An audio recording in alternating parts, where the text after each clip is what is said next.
My name is Flaimison Henrique. I'm a businessman. I was born in a small city in the south of Brazil, and the city was very calm as a small city, so there was no perspective to growth over there, to have anything there. So I came to São Paulo in the big city, so I start to work as an employee, as a painter. So in that area, I start to develop and even open a small business about painting. So it was a small business, and I started to grow in that understanding.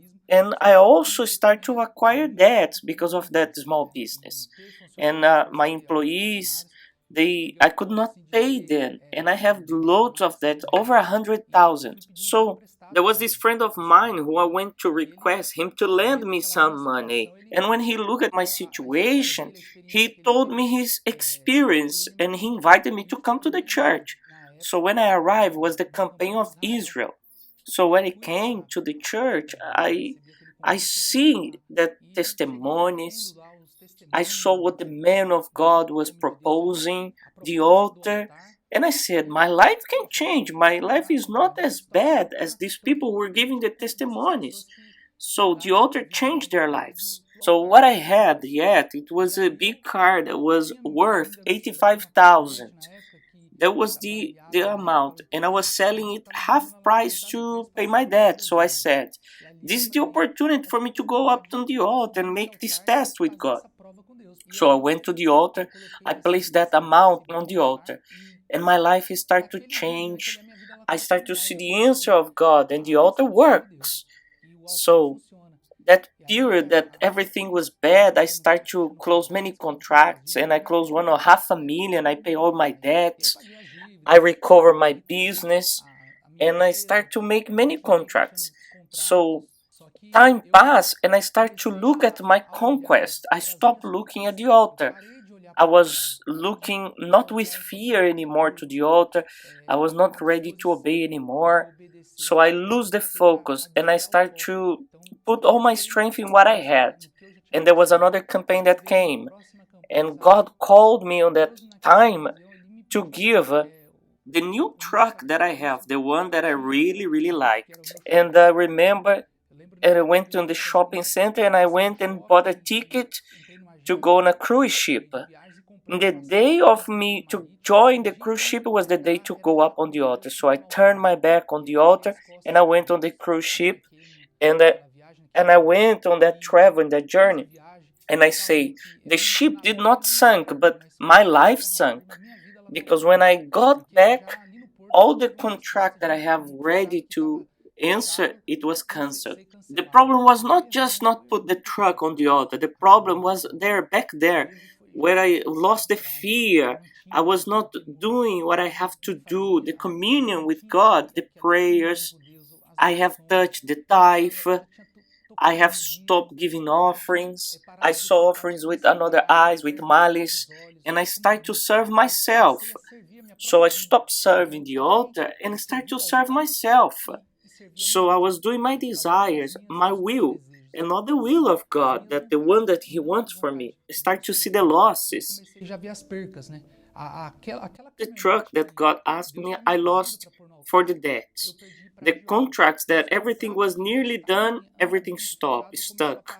So I went to zero. I was worse than when I arrived first time, because I remember that I went to buy a plate of food of 10 reais. My card didn't pay, and the owner of the restaurant gave me that food. So God didn't punish me. When I stopped to obey,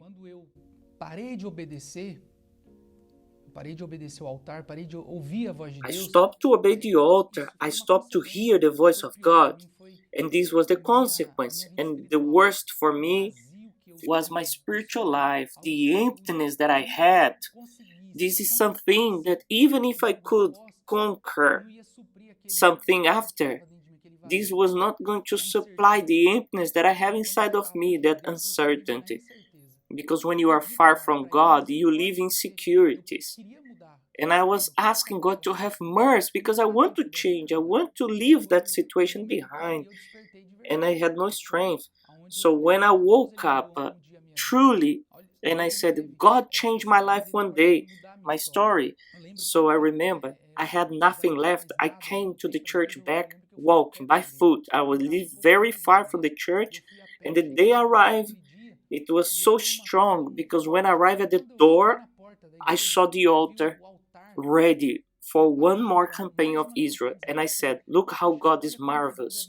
I will arrive one day at the campaign, and now once again I'm coming back on the campaign. When I look at the altar, I said, it's not about the amount. It's what I have to do is my life. I'm gonna surrender my life now. It's gonna be something I have not done before, to put my life. So I made a vow with God. Together with that surrender, when I say about the surrender, the sacrifice, the amount, it was also the surrender of the life. Because I was living in sin, in prostitution, in drinking and parties, I put on the altar and I said, to God, enter, to come upon me, I have to take off all this dirtiness from me so he could enter in me. And that's what I did. I sacrificed my will, myself, I deny everything I put out. And I started a new life. From that moment that I climbed the altar, I put not just the envelope, but I threw myself there. So I came down different. God gave me the greatest of all conquests that I could have. It was His presence, the Holy Spirit. That moment that I received the Holy Spirit, that there was the assurance that God is in me, the whole world could finish because the strongest was in me now. And this assurance, this strength inside of me that I'm ready to overcome everything and everyone. And as God is giving me, I stop asking. I stop asking the campaign of Israel. The only thing I ask is to remain on the altar, to remain His presence with the fire inside of me. So I stop making the request, because if I request, I'm gonna limit what He can do. He could do much more. If I request, I'm gonna limit Him. So from faith to faith, honoring, obeying, God gave me even what I never dreamed of. Today I'm a married man. My wife is also a woman of the altar.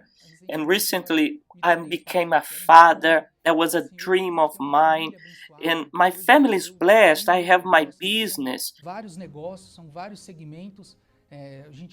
So my construction company, that was a failed company back then, today is well structured. God has surprised me every campaign. Today we live very well in a very nice house. I also have another house that is worth 1,200,000. Beyond my obedience, I have the concern to honor the house of God, to sponsor new churches to be constructed in prisons. Today our business are pillars in the house of God. All our business are faithful tithers. And what you have to do in this campaign is not just about the amount, the money, what you have to put on your envelope. You have to put your life. If you can, go inside of your envelope, because what's going to change your life is your surrender, together with your sacrifice, but also your life. Sacrifice your life to God. Because if you please Him, there is no way for Him not to please you.